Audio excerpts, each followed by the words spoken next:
అయినా కాపుదల అనేది ముఖ్యం. హల్లెలూయా. అందుకని ఇల్లు కట్టిన తర్వాత కాంపౌండ్ ఎందుకు కడతారు? ఒక కాపుదల. గేట్ ఎందుకు పెడతారు? ఇల్లు కట్టిన తర్వాత ఇంటికి డోర్లు ఎందుకు పెడతారు? ఒక కాపుదల. చేతులెత్తి మంచిగా దేవుని కనపరుస్తామా? చేతులు ఎత్తారా? నన్ను చూడండి అమ్మా. మీ కళ్ళు దేవుడు తెరచునుగాక, మీ చెవులు దేవుడు తెరచునుగాక. కొందరు చేతులు ఎత్తారు, కొందరు ఎత్తట్లే. అంటే చాలామంది గుడ్డోళ్ళు ఉన్నారు ఇక్కడ. గుడ్డోళ్ళు చేతులు ఎత్తారు, చెవిటోళ్ళు కూడా ఉన్నారు. నేను అనేసరికి వినబడతలేదు. సో చెప్పండి ఒకసారి మంచిగా.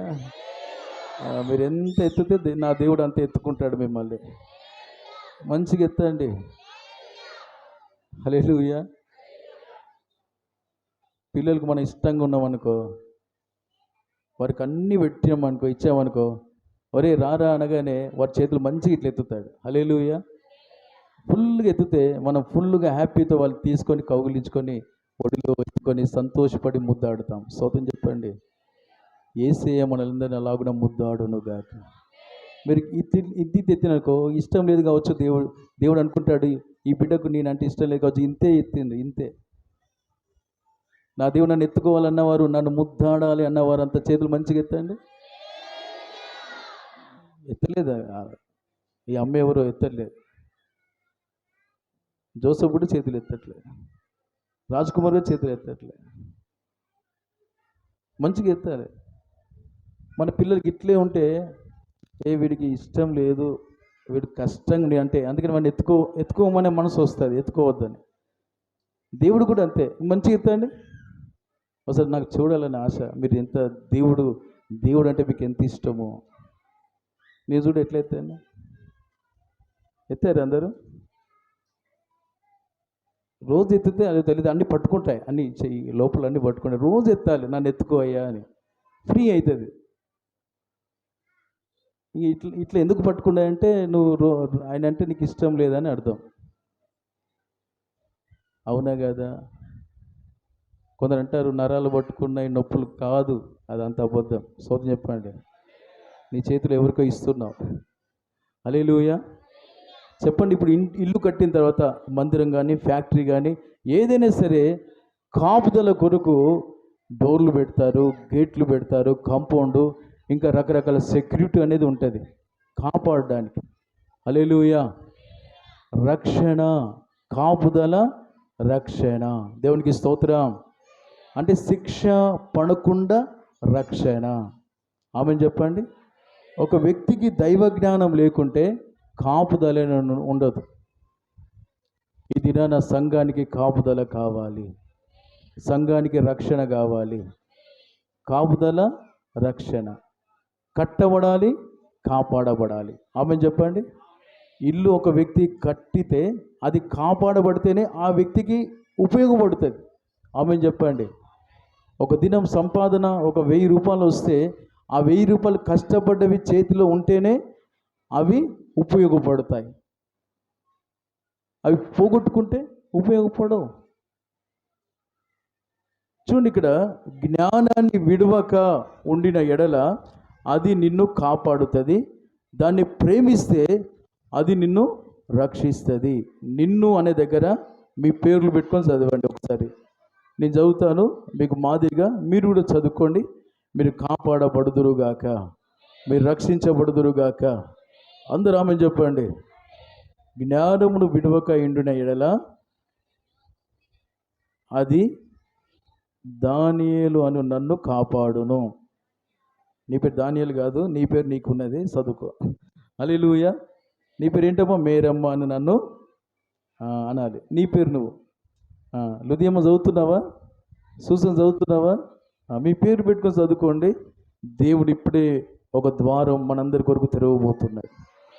దాని జ్ఞానాన్ని ప్రేమించిన ఎడల అది దానియేలను నన్ను రక్షించును. ఆమేన్. నిన్ను అనే దగ్గర నీ పేరు పెట్టుకోండి. నీ పేరు రవియా, మత్తయ్య, లుదియమ్మ, ఎస్తేరమ్మ, మీ పేర్లు పెట్టుకోండి. అలా పెట్టుకుంటే ఏమవుతుందంటే ఒక ధైర్యం మనకు కలుగుతుంది. వాక్యంలో మనల్ని కలుపుకోవాలి. ఆమె చెప్పండి. ఈ వాక్యం నాకే.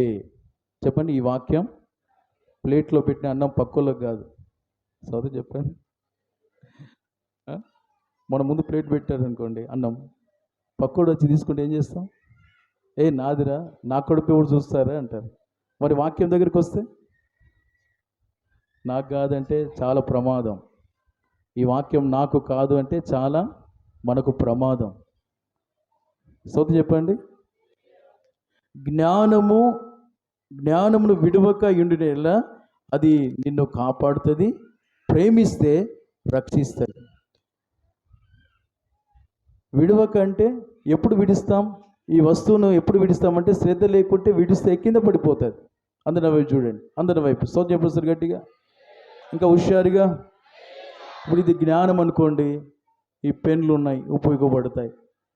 శ్రద్ధ ఉంటే పట్టుకుంటా, ఇవి నాకు ఉపయోగపడతాయి అంటే. శ్రద్ధ లేకుంటే విడిచిపెడతాను.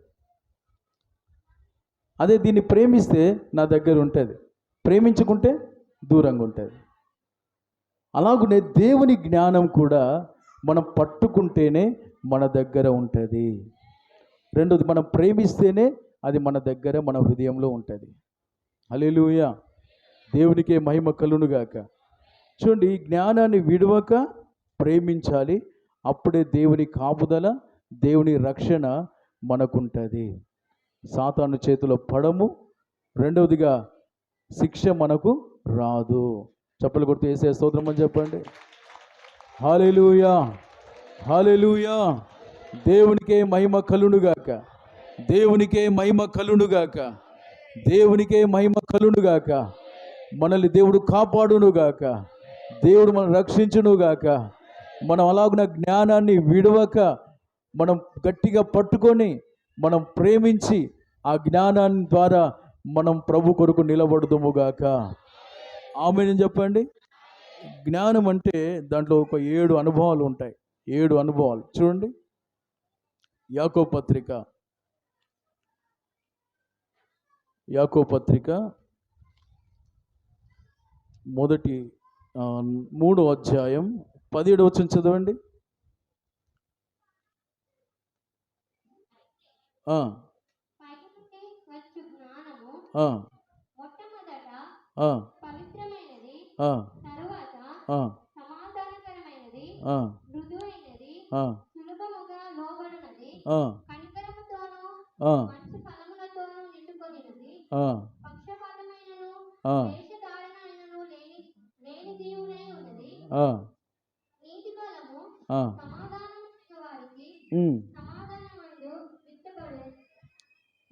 చాలు. హల్లెలూయా.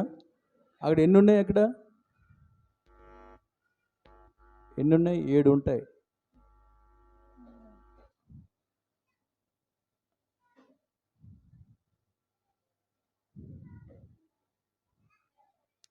ఒకటి ఏంటమ్మా? జ్ఞానం అమ్మా. ఒకటి పవిత్రత. హల్లెలూయా. మనంతా చదువుకోవడానికి, నేర్చుకోవడానికి వచ్చాం కదా. అలాంటి వారితో అల్లు చెప్పండి ఒకసారి. నా ఎదుగు రండి, నా ఎదుగు వచ్చి నేర్చుకోండి, నేను మీకు ఏమిస్తాడు దేవుడు. రెండవది ఏంటమ్మా? సమాధానం. మీరందరూ నెమ్మది పొందాలని నా ఆశ. దేవుని నెమ్మది. ఏ నెమ్మది అమ్మా? అందరూ చెప్పండి. దేవుని నెమ్మది ఎంతకాలం ఉంటుంది? ఎంతకాలం ఉంటుంది? 3 ఏంటి చెప్పండి. చదువుచ్చిన టకటక చెప్పండి. పవిత్రత, సమాధానం, మృదువైనది.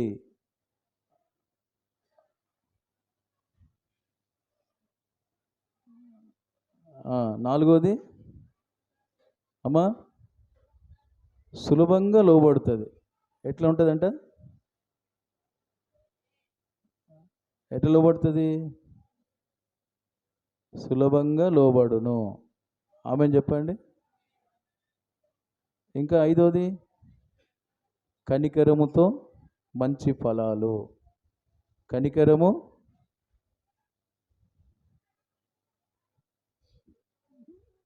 మంచి ఫలాలు.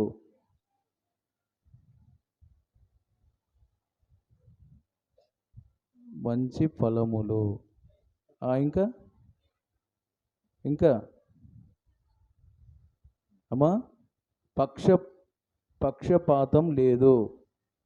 ఏం లేదమ్మా? పక్షపాతం లేదు. ఇంకా వేషధారణ లేదు. ఏం లేదంట? వేషధారణ అంటే వేషధారణ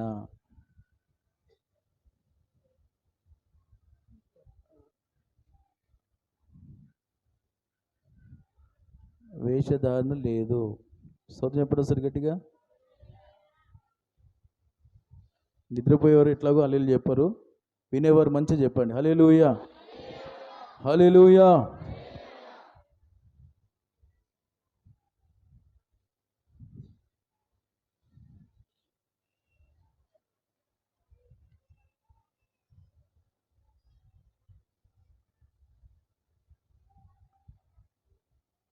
అందరు కనబడుతుందమ్మా? కనబడుతుందా? స్తోత్రం ఎప్పుడు వస్తారు గట్టిగా? స్తోత్రం చేతులు మంచిగా ఎత్తి హల్లెలూయా చెప్పండి హల్లెలూయా. జ్ఞానము పవిత్రమైంది. ఇది పైనుండి వచ్చే జ్ఞానం, ఇది దేవుని జ్ఞానం. హల్లెలూయా.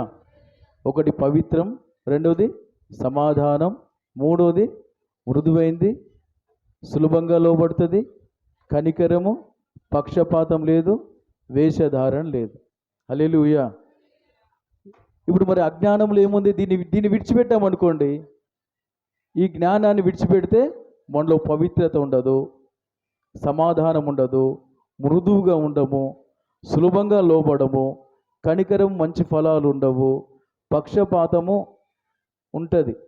వీళ్ళు నా వాళ్ళు, వాళ్ళు నా వాళ్ళు కాదు, తేడా. వేషధారణ, వాళ్ళ వేషధారణ ఉంటుంది. అవి చూస్తురమ్మా? సోది ఎప్పుడు వస్తారు గట్టిగా? వేషధారణ అంటే పైన ఒకటి లోన ఒకటి ఉంటుంది. చెప్పండి ఏముంటుంది? పైన ఒకటి లోన ఒకటి. దేవుని జ్ఞానంలో పవిత్రత, సమాధానం, మృదువుగా, దేవుని స్వభావాలే ఉంటాయి. దేవుడు పరిశుద్ధుడు, ఆమెన్. దేవుడు సమాధానకర్త, ఆమెన్. దేవుడు మృదువైన వాడు, గరుకోడు కాదు, కఠినాత్ముడు కాదు. ఆయన గరుకు స్వభావం లేదు, ఆయన మృదువుగా సాఫ్ట్గా ఉంటాడు. నాలుగోదిగా దేవుడు సులభంగా ఏ చెప్పినా చేస్తాడు, ఆమెన్ చెప్పండి. ఏ చెప్పినా అంటే పాపం విషయం కాదు, అయ్యా నాకు సహాయం చేయి, అయ్యా నా బుద్ధి మార్చు, నా గుణం మార్చు అని దేవునికి ఏం చెప్తే అది సులభంగా మనకు కార్యం జరిగిస్తాడు, ఆమెన్. ఐదవదిగా దేవుడు కనికరం గలవాడు, మంచి ఫలాలు గలవాడు. ఆయనలో కఠినత్వం లేదు, ఆయనలో కనికరం ఉంది, ఆయనలో మంచి ఫలాలు ఉన్నాయి, చెడ్డ ఫలాలు ఆయనలో లేవు. ఆరోదిగా ఆయనలో వీళ్ళు నా వాళ్ళు కాదనే భేదం ఆయనలో లేదు. ఆయన అందరు నావారే అని, సమస్త జనులారా మీరు నా ఎదుకు రండి, నా ఎదుకు వచ్చి ఆమెన్ చెప్పండి. ఆయనలో పక్షపాతం లేదు, అందరు నావారే, అందరూ రక్షణ పొందాలి, అందరు సమాధానంగా ఉండాలి, అందరు పిలుస్తున్నాడు. ఏడవదిగా ఆయన వేషధారణ లేదు, అంటే పైన ఒకటి లోన ఒకటి లేదు. ఆయన పరిశుద్ధమైన దేవుడు, ఆయన యథార్థవంతుడు, ఆమెన్ చెప్పండి. ఇప్పుడు వీటిని మనం పట్టుకుంటే, వీటిని మనం ప్రేమిస్తే మన దగ్గర ఉంటాయి, ఆమెన్ చెప్పండి. పవిత్రతను ప్రేమిస్తే మన దగ్గర ఉంటుంది, సమాధానం మనం ప్రేమిస్తే మనలో సమాధానం ఉంటుంది, మృదువైన స్వభావం ప్రేమిస్తే మనం మృదువుగా ఉంటాం, సులభమైన స్వభావం, నేను సులభంగా నా దేవునిలాగా ఉండాలి అంటే సులభంగా లోబడతాం, కనికరం మంచి ఫలాలు నాలో ఉండాలి అంటే మనలో ఉంటాయి. నేను ప్రభులాగా పక్షపాతం చూపొద్దు, అందరిని సమానంగా ప్రేమించాలంటే ఆ గుణమే దేవుడు మనకిస్తాడు. నేను వేషధారణగా ఏసేలాగా ఉండాలి, వేషధారణలో ఉండొద్దు, నేను మంచిగా యథార్థంగా ఉండాలి, అందరితో ప్రేమగా ఉండాలి, పైన ఒకటి లోనొకటి ఉండొద్దు, నా ఏసేలు లేదని నేను అలాగనే మంచి జీవితం చేయాలంటే అదే మనకి ఇస్తాడు. చప్పలు కొట్టవసారి ప్రభు గణపరచండి, అందరూ చప్పలు కొట్టండి హల్లెలూయా చెప్పండి మంచిగా హల్లెలూయా. ఇప్పుడు పవిత్రత అంటే అజ్ఞానంలో ఏముంది? ఇప్పుడు వీటిని మనం విడిచిపెట్టామనుకోండి, మనలో ఏం కలుగుతుంది? అపవిత్రత. చెప్పండి, అపవిత్రత. ఇప్పుడు సమాధానం నాకు వద్దు అంటే అసమాధానం.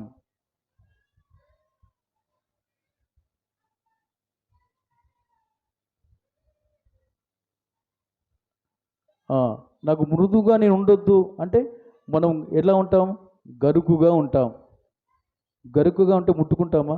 ఏదైనా రాయి గరుకు ఉన్నదనుకోండి, ముట్టుకుంటే ఏమొస్తుంది? రక్తం వస్తుంది. అవునా కదా? ఎవరు శబ్దం చేయట్లేదేంటి? గరుకుగా ఉన్నారేంటి? సౌజన్యం పురుస్తారు గట్టిగా.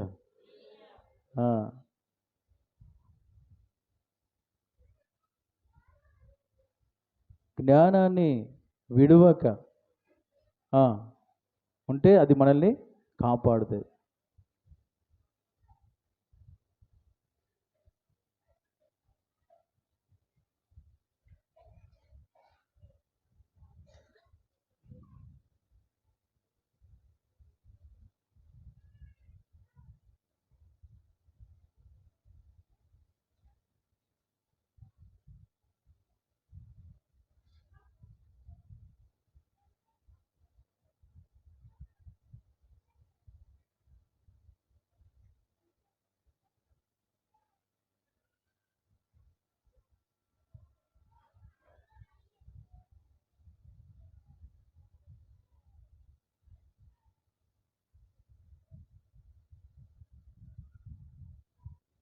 మనము ఒకవేళ నాకు జ్ఞానం వద్దు అంటే మనలో పవిత్రత ఉండదు, అపవిత్రత ఉంటుంది. అందరూ నవ్వి చూడండి. మనం జ్ఞానం నాకు వద్దు అంటే సమాధానం ఉండదు, మనలో అసమాధానం ఉంటుంది. మనలో మృదువైన స్వభావం నాకు వద్దు అంటే గరుకుగా ఉంటాం, ఇతరులకు బాధాకరంగా ఉంటాం. సులభంగా లోబడము.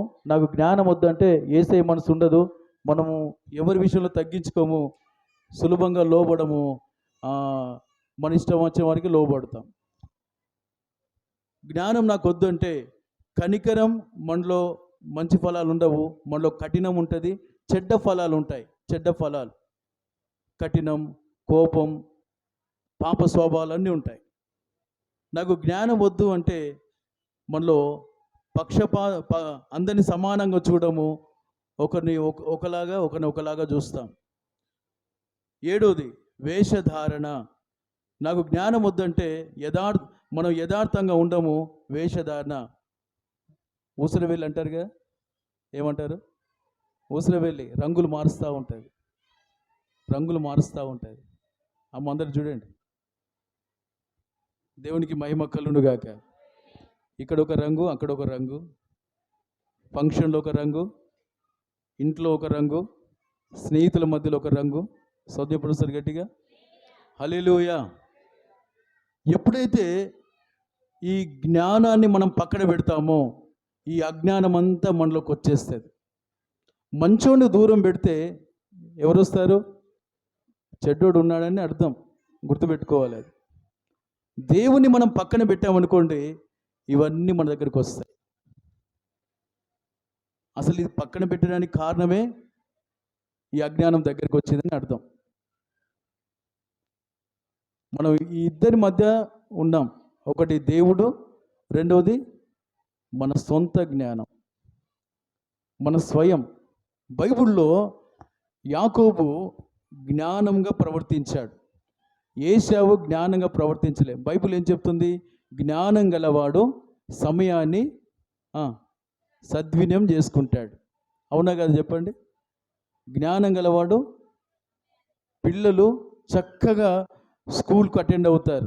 జ్ఞానం గల తల్లిదండ్రులు పిల్లలు డైలీ స్కూల్కి పోతేనే వారు నేర్చుకుంటారు. హల్లెలూయా. ఇండ్లల్లో ఉంటే ఆటలాడి రకరకాల నష్టమైన పనులు చేసి అటు తిరిగి ఇటు తిరిగి గొడవలు చేస్తారని, చక్కగా చదువుకోవాలని తల్లిదండ్రులు దీని పిల్లల్ని స్కూల్లో వేస్తున్నారు. వారు చదువుకొని బాగుపడాలి, జ్ఞానవంతులుగా మారాలని. వాళ్ళు డైలీ స్కూల్కి వెళ్ళిన సమయాన్ని సద్వినియోగం చేసుకుంటే వారు జ్ఞానాన్ని పొంది వారు మంచి భవిష్యత్తు అనుభవిస్తారు. ఆమెను చెప్పండి. ఇక స్కూల్ పంపలేదు అనుకోండి, తల్లిదండ్రులు నిర్లక్ష్యంగా ఉంటే ఏం చేస్తారు? వారి ఇంట్లో వస్తువులు నష్టం చేస్తారు, వద్దనేది ముట్టుకుంటారు, వేరే వేరే పిల్లల సహవాసం చేసి చెడిపోతారు, ఏదో ఒకటి చేస్తారు.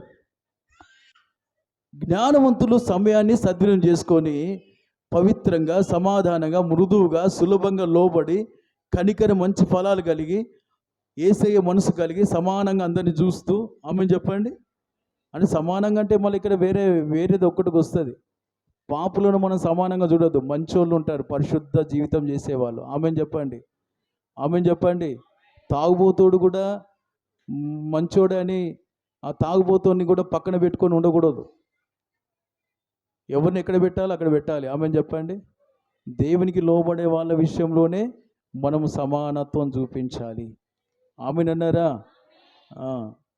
అబద్ధాలు ఆడేవాడు ఉంటాడు, కొండాలు చెప్పేవాడు ఉంటాడు, గొడవలు పెట్టేవాడు ఉంటాడు.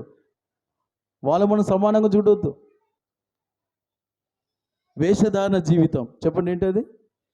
పైన ఒకటి లోనొకటి చేస్తూ ఉంటారు.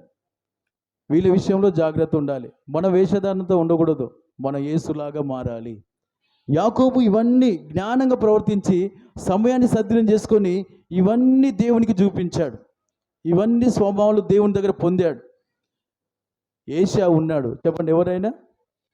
ఏశావు ఉన్నాడు కదా. ఏశావు ఈ జ్ఞానాన్ని పక్కన పెట్టి అజ్ఞానానికి చోటిచ్చాడు.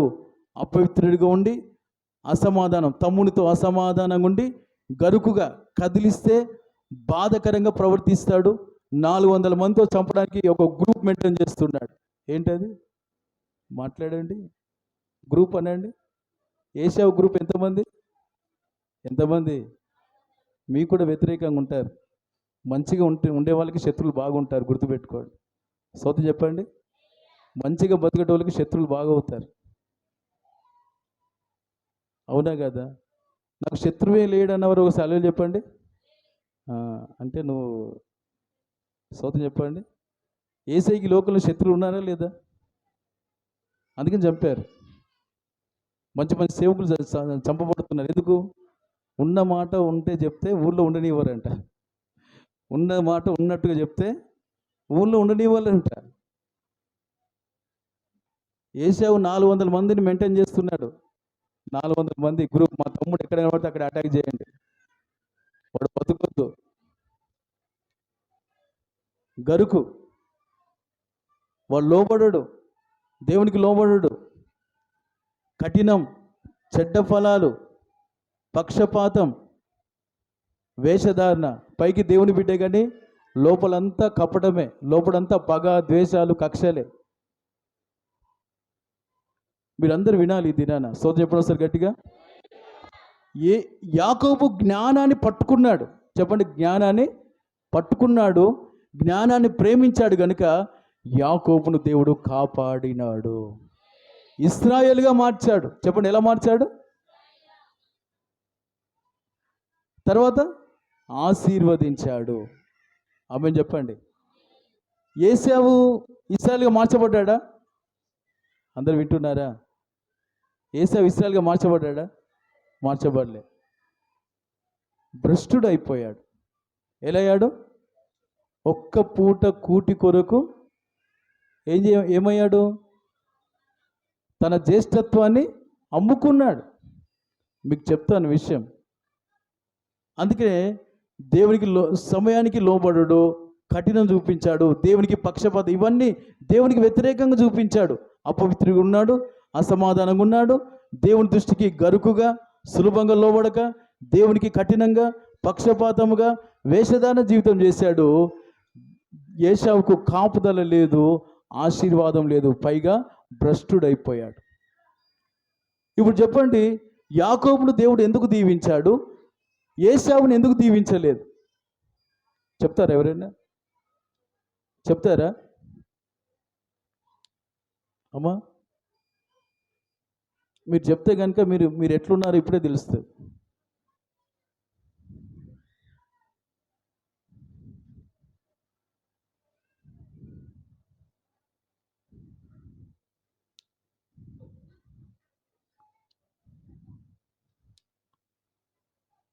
చెప్పండి అమ్మా.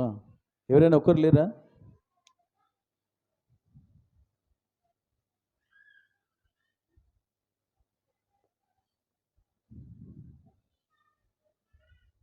ఇది ఏశావు కోట, ఇది ఏశావు ఆస్తి.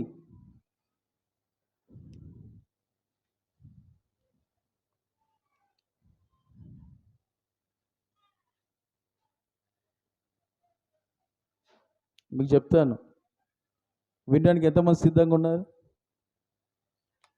శబ్దం రావట్లేదు, చేతులు. హల్లెలూయా చెప్పండి. యాకోబు సమయాన్ని సద్వినియోగం చేసుకున్నాడు, అవునా కదా? ప్రార్థన చేశాడా లేదా? అన్న చంపడానికి వస్తుంటే దేవుని సన్నిధిలో ఏడ్చాడా లేదా? ఏడ్చాడా లేదా? ఏశావు ఏడ్చాడా? ఏడ్చే సమయంలో ఏం చేశాడు? పగలు పెట్టుకున్నాడు, పగ కక్షలు పెట్టుకున్నాడు, ఏడవలే. చదవండి ఎఫెసీయులకు రాసిన పత్రిక.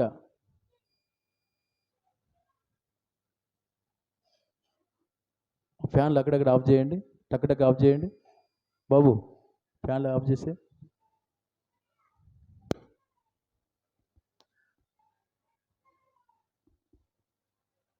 ఒక్కొక్క ఫ్యాన్ ఉంచండి, కరెంట్ పోయింది. స్తోత్రం ఎప్పుడు వస్తారు? గట్టిగా హుషారుగా హల్లెలూయా. ఎఫెసీయులకు రాసిన పత్రిక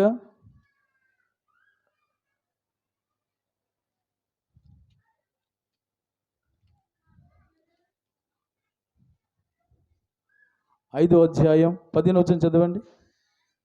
5:15.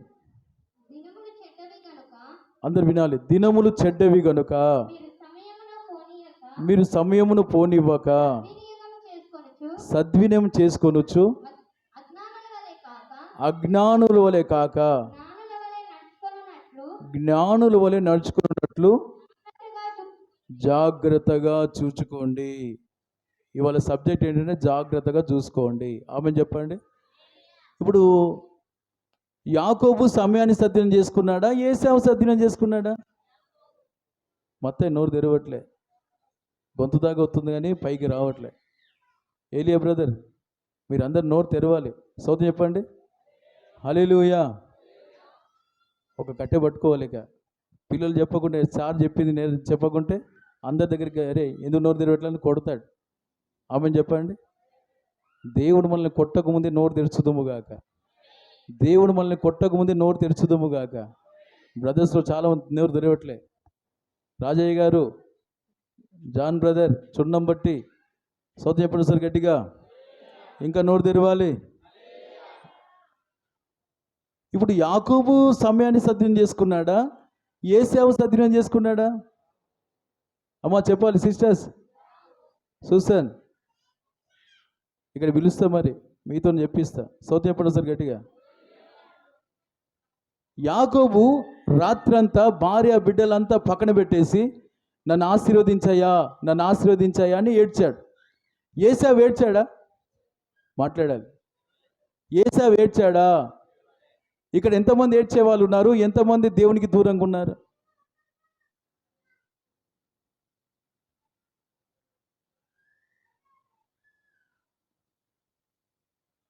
ఈ ఏశావు ఏడుపు అంటే యాకోబును చంపాలి. ఇక్కడ ఎంతమంది లేరు? ఇక్కడ సౌత్ చెప్పండి. ఇక్కడ ఎంతమంది లేరు? హృదయానికి తాకాలి. సౌత్ చెప్పండి. అది అపోస్తులంట వాక్యం చెప్తే హృదయం పొడవబడ్డారంట. పొడవబడ్డ వాళ్ళే బాగుపడ్డారు. ఆమె చెప్పండి. నేను పొడవబడ్డానని కత్తితో కూరగాయని కోస్తూ ఉంటే, మాంసాన్ని కోస్తూ ఉంటే అది దాన్ని వండుకుంటామా? వండుకుంటామా? ఏదైతే అప్పగించుకుంటుందో అదే వాడబడుతుంది. ఆమె చెప్పండి. మీ హృదయాలకి ఈ మాటలు తాకితే ఈ దినం మీరు సరి చేసుకుందురుగాక. మీరు జ్ఞానవంతులై పితరుడైన యాకోబును దేవుడు దీవించినట్లుగా, ఆశీర్వదించి కాపాడి రక్షించినట్లుగా, ఏశావు చేతి నుండి తప్పించినట్లుగా, శాపం నుండి తప్పించినట్లుగా మీ అందరినీ నా దేవుడు తప్పించునుగాక. ఆమెన్ చెప్పండి గట్టిగా, హుషారుగా చెప్పండి. సమయాన్ని సద్వినియోగం చేసుకొని యేసే దగ్గర ఏడ్చి నన్ను ఆశీర్వదించాయా అని అన్నప్పుడు పవిత్రతనిచ్చాడు, సమాధానం ఇచ్చాడు, మృదువైంది ఇచ్చాడు, సులభంగా లోబడి మనసు ఇచ్చాడు, కనికర మంచి ఫలాలు ఫలించే మనసును యాకోబుకి ఇచ్చాడు. యాకోబులో పక్షపాతం లేదు, యాకోబులో వేషధారణ లేదు. అందుకే దీని ఇజ్రాయెల్ దేశం ప్రపంచానికి సహాయకం చేసే దేశంగా దేవుడు ఆశీర్వదించాడు. చిన్న దేశమే కానీ శక్తివంతమైన దేశం ప్రపంచంలో ఏదై అంటే ఇజ్రాయేలే. కారణం మచ్చలేనిది, కపటం లేనిది ఇజ్రాయెల్ దేశం. అందుకనే అక్కడ ఆహారం కూడా చక్కటి ఫలాలతో అక్కడ సమృద్ధిగా అక్కడ కూరగాయలు పండుతాయంట. హల్లెలూయా. టెక్నాలజీ కూడా అక్కడే ఉన్నది, జ్ఞానం కూడా అక్కడే. చిన్న దేశం మరి. దేవుడు అంతగా దీవించడానికి కారణం ఏంటంటే అది దేవునికి ఇష్టమైనది కనుక, దేవుని నడిపింపులో ఉన్నది కనుక. మరి మిగతా దేశాలు ఎందుకు అలా ఉన్నాయంటే కపటం. మిగతా దేశాలు ఎందుకు అలా ఉన్నాయంటే గొడవలు, కక్షలు, పగలు. ఒక బౌండరీ కట్టుకున్నారు, ఇది నాది, ఇక్కడికి వస్తే మేము అటాక్ చేస్తాం. ప్రియమైన దేవుని బిడ్డలారా, యాకోబు రాత్రంతా ఏడ్చాడు, నన్ను ఆశీర్వదించయ్యా, నా శాపం తీసయ్యా, నేను పవిత్రంగా లేనయ్యా, 20 సంవత్సరాలు నీకు దూరంగా ఉన్నానయ్యా, అబద్ధము నమ్మి నేను మోసపోయానయ్యా, మా అన్నకు శత్రువుగా మారానయ్యా, నన్ను దీవించయ్యా, పవిత్రత లేదు, అసమాధానం లేదు, మృదువుగా నీకు లోబడట్లే, 20 సంవత్సరాలు నేను బాధ పెట్టాను, నీకు లోబడట్లేదు, నాలో నీ స్వభావం లేదు, నాలో భేదాలు ఉన్నాయి అని ఏడ్చాడు. దేవుడు యాకోబును ఇశ్రాయేలుగా మార్చాడు. పశ్చాత్తాపం, పశ్చాత్తాపం, పశ్చాత్తాపం. నేను ఈ స్వభావంలో ఉన్న నా తీసేయి, నాలో అపవిత్రను తీసేయి, నన్ను క్షమించు, నాలో గరుకుతనం ఉంది క్షమించు, తీసేయి, నేను సులభంగా నీకు లోబడట్లే తీసేయి, నాలో కఠినం ఉంది చెడ్డ ఫలం తీసేయి, నాలో పక్షపాతం ఉంది తీసేయి, నాలో వేషధారణ ఉంది తీసేయి, నాకు నీ పవిత్రత దయచేయి, నాకు నీ సమాధానం దయచేయి, నాకు నీ మృదువైన స్వభావం దయచేయి, నాకు నీ సులభంగా నీకు లోబడాలి, నేను నీలాగా కనికరం కలిగి మంచి ఫలాలు నేను కలిగి ఉండాలి, నేను పక్షపాతం లేకుండా అందరినీ సమానంగా చూడాలి, నాలో వేషధారణ ఉండకూడదు, యథార్థంగా నీ దృష్టికి స్ఫటికం లాగా ఉండాలి. స్ఫటికం అంటే ఎటు చూసినా అటున్నోళ్ళు ఇటు కనబడతా, ఇటున్నోళ్ళు అటు కనబడ, స్పష్టంగా ఉంటుంది, స్పష్టత ఉంటుంది, లోన్ ఒకటి పైన ఒకటి ఉండదు. యాకోబు అలా ఏడ్చాడు, దేవుడి సంగతి ఏడ్చాడు, రాత్రంతా ఏడ్చాడు, నన్ను దీవించాయని, నన్ను పరిశుద్ధుడిగా మార్చాయని ఏడ్స్తే దేవుడు అతన్ని ఇశ్రాయేలుగా మార్చి ఈ గుణాలు ఇవ్వగా ఈ ఏశావును జయించాడు. హల్లెలూయా. భ్రష్టత్వాన్ని జయించాడు, శాపాన్ని జయించాడు. కానీ ఏశావు ఇవన్నీ ఉంచుకొని అలాగనే జీవించి ఏడ్చే టైంలో ఏడవలేదు, తమ్ముడు ఏడ్చే టైంలో ఏడవలేదు, ఇవన్నీ పెట్టుకొని తర్వాత దాని రుచి తెలిసి నన్ను దేవా ఆశీర్వదించండి, తర్వాత సమయాన్ని సద్వినియోగం చేసుకోకుండా తర్వాత ఏడుస్తే దేవుడు అప్పటికి అతన్ని తృణీకరించాడు, పక్కన పెట్టేశాడు. నేను చెప్పే శుభవార్త ఏంటంటే ప్రియులారా, మనం గనుక వర్షాకాలంలో చేసే పని వర్షాకాలంలో చేయాలి. ఆమెను చెప్పండి. ఎండాకాలంలో చేసే పని ఎండాకాలం చేయాలి. ఎండాకాలంలో మొక్కలు నాటితే పెరుగుతాయా? చెప్పండి. చలికాలంలో చేసే పని చలికాలం చేయాలి. ఇప్పుడు ఈ కాలం ఏంటి తెలుసా? దేవుని దగ్గర మనం ఏడ్చే కాలము, కృపాకాలం, పరిశుద్ధాత్మ పొందే కాలం ఇది. యాకోబులో పరిశుద్ధాత్మ క్రియ చేస్తున్నాడు, ఏశావులో సొంత ఆత్మక్రియ చేస్తూ ఉన్నది. ఇంకో విషయం చెప్తాను. ఎప్పుడైతే మన ఆత్మ బలహీనంగా ఉంటుందో ఈ గుణాలన్నీ మనలో క్రియ చేస్తాయి. ఏశావు క్రియ చేస్తాడు, మనం అపవిత్రులు అయిపోతాం. అపవిత్రుడు ఏం చేస్తుంది? అసమాధానం ఇస్తుంది. అసమాధానం ఏమి ఇస్తుంది? గరుకుగా, ఇతరులకు బాధకరంగా ఉంటాం, సులభంగా లోబడం, మనం కఠినంగా ఉంటాం, మనం భేదాలు చూపిస్తాం, వేషధానం చూపిస్తాం. అదే సమయంలో చూడండి, మనం ఎప్పుడైతే పవిత్రంగా ఉంటామో సమాధానంగా ఉంటాం, దేవునితో మనుషులందరితో సమాధానం. తర్వాత మృదువుగా ఉంటాం, సాఫ్ట్గా ఉంటాం, సున్నితంగా ఉంటాం. తర్వాత సులభంగా లోబడతాం, ఎవరేం చెప్పినా లోబడతాం, దేవునికి లోబడతాం, దేవుని బిడ్డలకి లోబడతాం. సోదం ఎప్పుడు సార్ గట్టిగా హల్లెలూయా. నేను నిన్న కొంతమందికి గొలుసు ప్రార్థన చేశాను. సోదం చెప్పండి హల్లెలూయా. ఉదయకాలం పగలు కొంతమంది లోబడి చేశారు, కొంతమంది లోబడలేదు. తర్వాత మనం సరి చేసుకొని లోబడ్డారు, దేవుడు వారిని దీవించాడు. సోదం ఎప్పుడు సార్ గట్టిగా హల్లెలూయా. రాత్రి ఆత్మకూటమైన తర్వాత కూడా ఇక్కడ వెళ్ళేవారు ఒక అరగంట చేయండి అంటే కొంతమంది చేశారు, దేవుడు వాళ్ళని దీవించాడు. సోదం చెప్పండి. కొంతమంది చేయలే, ఇక్కడ ఉన్న వాళ్ళు కూడా చేయకుండా వెళ్ళిపోయారు. సరే దూరంగా ఉండేవాళ్ళు ఒక అరగంట చేసి పొమ్మన్నాను, కొంతమంది చేయలేదు. ఇదేంటంటే వీళ్ళకు సులభంగా లోబడే మనసు లేదు, వాళ్ళు లోబడని వారు ఏశావు మనసు గలవారు. వింటున్నారా? ఏశావు మనసుగా సులభంగా లోబడరు. ఇప్పుడు ప్రార్థన అనేది దేవుని పనా మన పనా? నోరు తెరవండి. ప్రార్థన అనేది దేవుని పనా మనుషుల పనా? నువ్వు ప్రార్థన నిర్లక్ష్యం చేసి ఎవరు నిర్లక్ష్యం చేస్తున్నావు? మాట్లాడండి. మరి గొలుసు ప్రార్థన చేస్తే నీకు ఆశీర్వాదమా శాపమా? మరి ఎందుకు నువ్వు ప్రార్థన కూర్చోలే రాత్రి? ఎందుకంత కఠినం నీకు? కొంతమంది ఆత్మకూటాలకు రా రా అంటే ఎక్కడ వస్తామయ్యా? స్తోత్రం చెప్పండి. ఇంకా నువ్వు ఎక్కడున్నావు తెలుసా? ఇంకో ఇక్కడే ఉన్నావు. ఇవన్నీ నీలో ఉన్నాయి, ఇవన్నీ నీలో ఉన్నాయి. సులభంగా లోబడట్లే, కఠినంగా ఉన్నావు దేవుని విషయంలో, ప్రార్థన ఆత్మకూట విషయంలో కఠినంగా ఉన్నావు, పక్షపాతం చూపిస్తున్నావు. ఇంకా ఇవన్నీ నీలో ఉంటాయి. ఒక్కదానికి చోటిస్తే ఇవన్నీ జ్వరపడతాయి, గుర్తుపెట్టుకోండి. ఈ ఒక్కదానికి దేవునికి జ్ఞానానికి పవిత్రతకు చోటిస్తే ఇవన్నీ నీలో జ్వరపడతాయి. ఇవి జ్వరపడితే మనకు మేలు, కానీ ఇవి జ్వరపడితే మనకు శాపం. అర్థమవుతుందా? ఎంతమంది నిన్న ఆత్మకూటాలకు వచ్చారు? నిన్న ఆత్మకూటాలకు ఎంతమంది వచ్చారు? మంచిగా చేయొద్దండి అమ్మా. మిగతా వాళ్ళు ఎందుకు రాలే? మీరు ఏ స్థానంలో ఉన్నారు? కఠినంలో ఉన్నారు, సులభంగా లోబడట్లే. మీరు ఒకసారి లోబడతారు అంటే పవిత్రంగా ఉన్నప్పుడు లోబడతాం, అపవిత్రంగా ఉంటే లోబడం, ఏ కూటాలకు రాం. ఓకే, కొంతమంది సండే మాత్రమే వస్తారు, సండేనే లోబడతాం. స్తోత్రం చెప్పండి. అంటే సండే ఆశీర్వాదం, మిగతా అంతా శాపమా? మంగళవారం ఎక్కడ పెడతావు? శనివారం ఎక్కడ పెడతావు? కొన్ని కూటాలు జరుగుతూ ఉన్నాయి, అవన్నీ ఎక్కడ పెడుతున్నారు? అంటే మిగతా టైంలో ఇవన్నీ ఉన్నాయి మనలో, గరుకుగా, సులభంగా లోబడగా, కఠినంగా ఇవన్నీ ఉంటాం. ఇప్పుడు మనం యాకోబులాగా ఉండాలా, ఏశావులాగా ఉండాలా? నేను యాకోబులాగా ఉండాలన్న వారు చేతులు ఎత్తే ఒకసారి చెప్పండి. కొంతమంది చేతులు ఎత్తలేదు. నేను ఒకసారి దేవుడు ఒక మాట చెప్పాడు, మన మనసులో ఏది అనుకుంటే అదే చేస్తాడు. నేను యాకోబులాగా ఉండాలి అని, అయ్యా నన్ను కనికరించంటే ఇవన్నీ నింపుతాడు. మనం చేతులు ఎత్తలేదు అనుకో, ఇవన్నీ మనలో ఉంటాయి. మీకు విషయం తెలుసా? చెరలో పడే వారంతా ఈ స్వభావాలు కలిగి ఉంటారు. చెర అంటే జైలు, శిక్ష.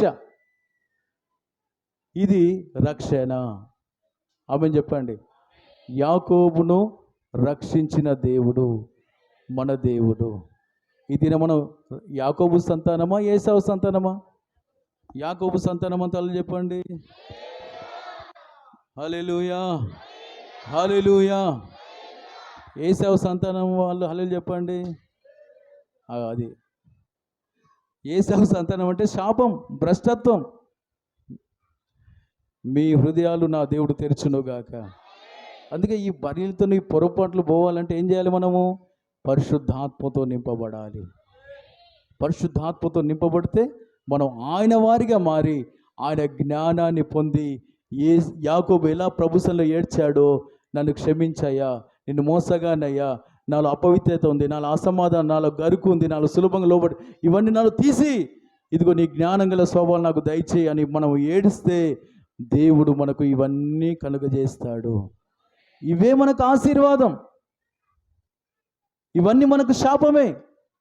కనుక ఇంకా మనలో అజ్ఞానంతో ఉండి ఆత్మ పొందకుండా, సరి చేసుకోకుండా ఇలాగున జీవిస్తే ఒక దినం విడవబడతాం, రాకుడిలో విడవబడతాం. ఇప్పటికీ చాలా శ్రమల్లో ఉన్నాం.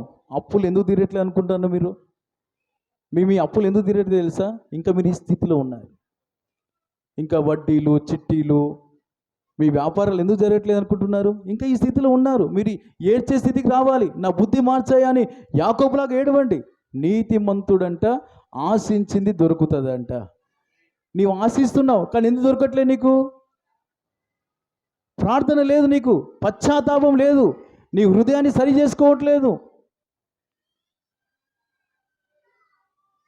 నా రక్షించనేరుకున్నట్టు నా చేతులు కురుచగా లేవు, విననేరుకున్నట్లు నా చెవులు మందం కాలేదు, మీ దోషం నాకు అడ్డుగా ఉంది. చెప్పండి, ఎవరి దోషం? నీ అప్పులు తీరకపోవడానికి కారణం నీ దోషమే. నీ రోగం బాగు కాకపోవడానికి కారణం నీ దోషమే. నీలో సమాధానం ఎందుకు లేదు? నీ దోషమే. నువ్వు బల్లెందుకు తీసుకోవట్లేదు? నీ దోషమే. నువ్వు వాళ్ళ మీద మీలో పెడుతున్నావు కదా, అది అది వాళ్ళది వీళ్ళది కాదు, నీదే నాదే. యాకోబు నన్ను క్షమించయ్యా, నన్ను పరిశుద్ధపరచాయి అన్నాడు, కానీ ఏశావు గురించి ప్రార్థన చేశాడా? కొంతమంది తప్పులన్నీ లోపల పెట్టుకుంటారు,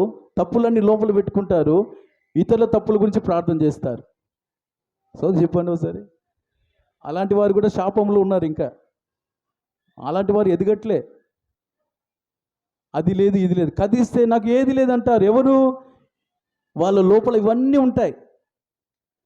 కక్షలు పగలు పెట్టుకొని ఆయన మంచుడు కాదు, ఆమె మంచుడు కానీ ఏడుస్తూ ఉంటారు. పొద్దాక ఏడిపే. వాళ్ళకి ఏది ఇవ్వడు దేవుడు. ఎవరు ఎట్లున్నా నాకు అవసరం లేదు. ఆమె చెప్పండి. పౌలు గారు అంటారు, నా మట్టుకైతే బ్రతుకుట క్రీస్తే. హల్లెలూయా. ఎవరెలా ఉన్నా పౌలు గారు అంటున్నారు, పూర్వం హింసకుడు, దూషకుడు, హానికరుడు యేసయ్య ద్వారా పట్టబడి ఏమంటున్నాడు? నేను బ్రతుకుట క్రీస్తే, చావైతే నాకు లాభం. హల్లెలూయా. ఈ మనసులోకి మనం ఎప్పుడు వస్తే అప్పుడు దేవుడు మనల్ని పైకి లేపుతాడు. పౌలు పక్కకు చుట్టూ కక్షలతో సేవ చేసే వాళ్ళు ఉన్నారు, పగలతో సేవ చేసే వాళ్ళు ఉన్నారు, పైన ఒకటి లోనొకటి చేసి మనసులో పెట్టుకొని రకరకాల మనస్తత్వంతో సేవ చేసే వాళ్ళు ఉన్నారు. అందుకనే ఆ మాట అంటున్నాడు, ఎవరెట్లున్నా నాకు అవసరం లేదు, నేను నా యేసులాగా ఉంటాను. వాళ్ళని చూసి నా బుద్ధి మార్చుకోను, వాళ్ళని చూసి నేను బలహీనంగా ఉండను. నేనైతే నా యేసు బలవంతుడు, నేను అలాగున మారుతాను. అలాంటి వారంతా చప్పలు కొట్టి ప్రభుని కనపరచండి. హల్లెలూయా, హల్లెలూయా. మీకు మంచి విషయం చెప్తాను. బలహీనుని చూసి బాధలు తెచ్చుకుంటాడు, బలవంతుడు బలహీనుని చూసి బలంగా ఉండి బాధల మీద జయం పొందుతాడు. నేను అన్నది అర్థమైందా మీకు? కొందరు వాళ్ళే మారలేదు, నేనెందుకు మారుతా? సో చెప్పండి ఒకసారి గట్టిగా. అట్లుండి బాధలకు గురయ్యేటోళ్ళు ఉన్నారు. వాళ్ళు చర్చికి పోతున్నారు, వాళ్ళే మారలేదు, నేను కూడా మారనంటే నువ్వు బాధలో పడిపోతావు. వాళ్ళను వీళ్ళనుగా చూసేది సమస్తం జయించున్న యేసయ్యను మనం చూడాలి, యాకోబును మనం చూడాలి, సరి చేసుకున్న యాకోబును చూడాలి, ఏశావును చూడకూడదు మనం. దేవునికి మహిమ కలుగునుగాక. నేను ముగిస్తున్న ప్రియులారా, అందుకే దినాన మనం యేసయ్యను మాత్రమే చూసేవారిగా మారాలి. యేసయ్యలాగా మారడానికే మనం ప్రయాసపడాలి, యేసయ్యలాగా జీవించడానికే మనం కష్టపడాలి. అలాంటి వారితో చప్పట్లు కొడదామా? హల్లెలూయా. మనుషులు చూస్తే బలహీనం అవుతాం, మనిషి కంటే గొప్పవాడు యేసు. ఆయనను చూసి ఆయనలాగా మారడానికి మనం ఏడవాలి. ఆమేన్. కనుక నేను చెప్పే విషయం ఏంటంటే, బలహీనులను చూసి మీరు బలహీనమై బాధలు తెచ్చుకోవద్దు. బలవంతుడైన యేసుని చూసి మీరు బలాన్ని తెచ్చుకొని మీరు ఆశీర్వదించబడాలి. ఇప్పుడు మనం ఏం చేయాలి చెప్పండి? సమయాన్ని సద్వినియోగం చేసుకోవాలి. ఏశావులాగా ఉంటే ఇవన్నీ మనలో ఉంటాయి, భ్రష్టులమైపోతాం, దేవుడు మనల్ని వాడుకోడు, మనకు సాక్ష్యం సరిగా ఉండదు, మన దేవుడు వచ్చినప్పుడు విడవబడతాం. మనం అలా కాకుండా యాకోబులాగా ఆయన సన్నిధిలో నన్ను పవిత్రంగా ఉంచాయ్యా, నీతో అందరితో సమాధానంగా ఉండాలయ్యా, అందరి విషయంలో మృదువుగా ఉండాలి, అందరి మాట నేను లోబడాలి. అంటే అందరంటే సంఘంలో నేను అందరికీ లోబడాలి, కనికరం మంచి ఫలం కలిగి ఉండాలి, పక్షపాతం ఉండకూడదు, నాకు వేషద ఉండొద్దు, అన్నీ నాకు ఇవి దయచేయండి. నువ్వు రోజు ఏడిస్తే, రోజు పశ్చాత్తాపడి నీ గుణాలన్నీ సరి చేసుకుంటే నిత్యముగా దేవుడు నీకు జ్ఞానాన్ని ఇవ్వబోతున్నాడు, నిన్ను కాపాడి నిన్ను రక్షించబోతున్నాడు. నువ్వు ఏడవలేదనుకో, నేను అదే చెప్తున్నాను, వర్షాకాలంలో చెట్లు నాటితేనే ఫలిస్తాయి, ఎండాకాలంలో కాదు. ఈ సమయం సంఘముగా కట్టబడే దినాలు ఇవి. హల్లెలూయా.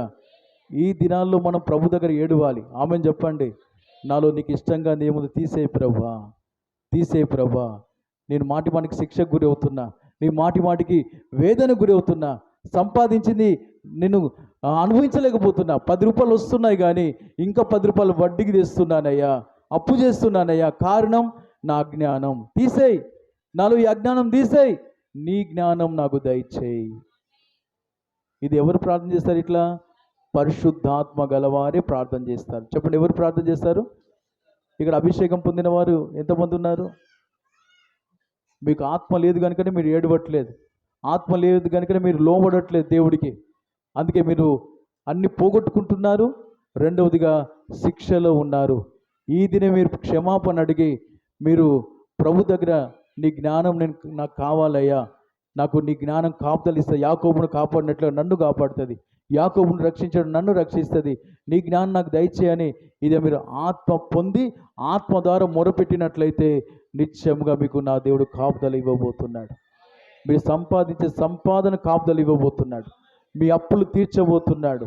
అంత మాత్రం కాదు, ఎన్ని శ్రమలు శోధనలు ఏశావు లాంటి వారు ఎంతమంది మన మీదకి వచ్చినా వారి నుండి దేవుడు మనల్ని తప్పించబోతున్నాడు. యాకోబును తప్పించే దేవుడు మనల్ని తప్పించబోతున్నాడు.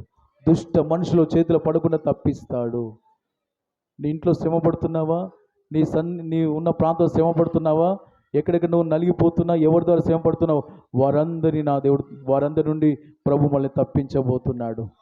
దేవునికి మహిమ కలుగునుగాక. కనుక ఏశావులాగా ఉండకండి, సమయాన్ని నిర్లక్ష్యం చేయకండి. ఏడ్చే దినాలు కనుక మందిరానికి వచ్చి ఏడవండి, ఇంట్లో కూడా మీరు ఏడవండి. దేవుడు మీ కొరకు ద్వారాలు తెరవబోతున్నాడు. మీ శాపాన్ని దీవెనగా మార్చబోతున్నాడు. మీరు సంఘంగా కట్టి ప్రభు రాకడ సిద్ధం అవ్వబోతున్నారు. దేవుడు మీ అందరికీ సహాయం చేయనుగాక. అందరు మోకరించండి, అందరు మోకరించండి. యేసయ్యా నాతో మాట్లాడేందుకు స్తోత్రం అని చెప్పండి. హల్లెలూయా, హల్లెలూయా, హల్లెలూయా. యేసయ్యా నీకు స్తోత్రం. యాకోబులాగా ఏడ్చే మనసు నాకు దయచేయని చెప్పండి. సమయాన్ని సద్వినియోగం చేసుకునే మనసు నాకు దయచేయని చెప్పండి. హల్లెలూయా, హల్లెలూయా. సమయాన్ని ఇంకా నువ్వు ఎందుకు సద్వినియోగం చేసుకోవట్లేదు? నీవు నిర్లక్ష్యం, మన నిర్లక్ష్యాన్ని బట్టి సమయం వ్యర్థంగా పోతుంది. చేతులు ఎత్తుతావా? ఒకసారి చేతులు ఎత్తుతారా? మోకాలు మీకు వస్తారా? ఎంతమంది యాకోబులు ఉన్నారు ఇక్కడ? ఏశావులు అంటే మోకాలు మీకు రారు. ఏశావులు మోకాలు మీకు రారు. యాకోబులే మోకాలు మీకు వస్తారు. యాకోబులే చేతులు ఎత్తుతారు. ఇక్కడ యాకోబు సంతానం ఉన్నంత చేతులు ఎత్తండి. నాలో మార్పు రావాలనే వారంతా చేతులు ఎత్తండి. ఇంకా ఇంకా ఇంకా ఏడవాలి. ఇప్పుడు కొద్దిసేపు ఏడవండి.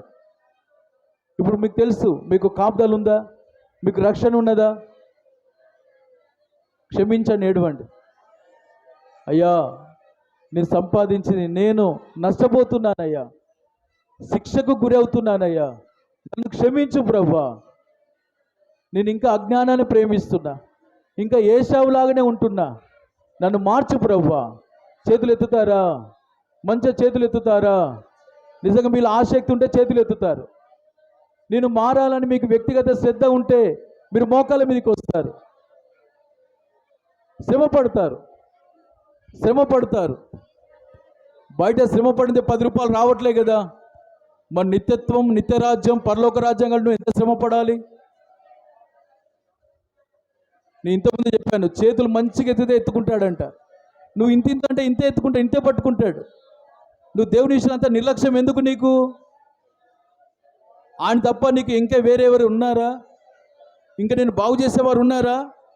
ఇంకా నీకు బ్రతుకునిచ్చేవారు ఇంకెవరు ఉన్నారా? ఆయన తప్ప దయగల దేవుడు ఎవరున్నారు?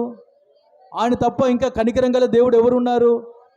ఆయన నీకు రక్తం కార్చాడు కదా, ప్రాణం పెట్టాడు కదా. ఇంకా ఎత్తుతావా చేతులు? సిగ్గుపడకు. నా ప్రభు నిన్ను సంపాదించుటకు ఆయన వస్త్రాలు తీసివేయబడ్డ కూడా అప్పగించుకున్నాడు. ఒక్క రక్త పొట్టు లేకుండా నీ కొరకు కార్చాడు. నీ శాపాన్ని ఆయన విరిచాడు సిలువలో. ఏడవండి, నన్ను క్షమించాయని ఏడవండి. నువ్వెంత సమర్పించుకొని ఏడుస్తావో ఈ దినం నా దేవుడు నీ కొరకు ద్వారం తెరవబోతున్నాడు. నీ భ్రష్టత్వం విడిపించబోతున్నాడు. నీ శిక్ష నుండి నా దేవుడు విడిపించబోతున్నాడు. నన్ను క్షమించని ఏడవండి. యేసయ్యా నన్ను కనికరించు. యాకోబు దేవా, అబ్రహాము దేవా, ఇస్సాకు దేవా, నా పితరులను కనికరించాడు, నన్ను కనికరించు. ఎంతమంది ఉన్నారు ఈ దినాన? శాపాన్ని దీవెనగా మార్చుకుంటారా? భ్రష్టత్వాన్ని జ్యేష్ఠత్వంగా మార్చుకుంటారా? నా అజ్ఞానాన్ని జ్ఞానంగా మార్చని ఏడుస్తారా? ఇంకెంతకాలం చెరలో ఉంటారు? ఇంకెంతకాలం అప్పుల్లో ఉంటారు? ఇంకెంతకాలం వడ్డీలో ఉంటారు? ఇంకెంతకాలం రోగాల్లో ఉంటారు? ఇంకెంతకాలం శాపంలో ఉంటారు? బయటికి రండి, మీ దగ్గరే ఉంది. యాకోబులాగా ఏడుస్తే అద్భుతం అనుభవించబోతున్నావు. ఓ రబాల రక రబ. కొందరు చేతులు ఎత్తట్లే. కొందరు మోకాళ్ళ మీద ఉండట్లే. మీ శ్రద్ధను బట్టి దేవుడు కార్యం చేస్తాడు. మర్చిపోకండి, మోసపోకండి. దేవుడు వెక్కరింపబడాడు. దేవుడు వెక్కరింపబడాడు. నువ్వు దేవుడి దగ్గర ఏది విత్తుతావో అదే కోస్తావు. నువ్వు దేవుని దగ్గర యథార్థంగా ఉంటే యథార్థత కోస్తావు. నువ్వు దేవుని దగ్గర ఏది విత్తుతే అదే కోస్తావు. నువ్వు దేవుని దగ్గర యాకోబులా ఉంటే యాకోబు దీవెన పొందుతావు. ఏశావులా ఉంటే ఏశావు లాంటి శాపాన్ని అనుభవిస్తావు. నువ్వు ఏశావు కాదు, యాకోబువి. యాకోబు, నువ్వు భయపడకు. నీ పేరు పెట్టి నేను పిలిచాను. నువ్వు నా సొత్తు. నీ కుడి చేతి నేను పట్టుకున్నాను అంటున్నాడు. దేవుడు ఇంతవరకు మనల్ని పట్టుకున్నాడు కనుక మనం ఇలా ఉన్నాము. ఆయన మన చేయి విడిస్తే సన్నిధిలో కూర్చునే వారి కాదు. ఎక్కడో అనేకులు ఈ దినాల లోకంలో కలిసిపోయారు. ఇంకా నువ్వు కలిసిపోలేదు ఎందుకు? నా దేవుడు నిన్ను పట్టుకున్నాడు. ప్రార్థన చేసుకోండి, క్షమాపణ అడగండి. నన్ను దాటిపోకేసయ్యా, నీకు లోబడతానయ్యా. నాలో నీ పవిత్రత ఉండాలయ్యా. నాలో నీ సమాధానం ఉండాలయ్యా. నాలో నీ మృదువైన స్వభావం ఉండాలయ్యా. నీలాగా నీ సులభంగా అందరి విషయం తగ్గించుకోవాలయ్యా. కనికరం మంచి ఫలాలు కలిగి ఉండాలయ్యా. నీలాగా అందరినీ సమానంగా ప్రేమించాలయ్యా. పైన ఒకటి లోనొకటి ఉండకూడదు ప్రభా. అవన్నీ నాకు శాపమే. దయతో నన్ను క్షమించండి. సమయాన్ని సద్వినియోగం చేసుకుని కృప దయచేయండి.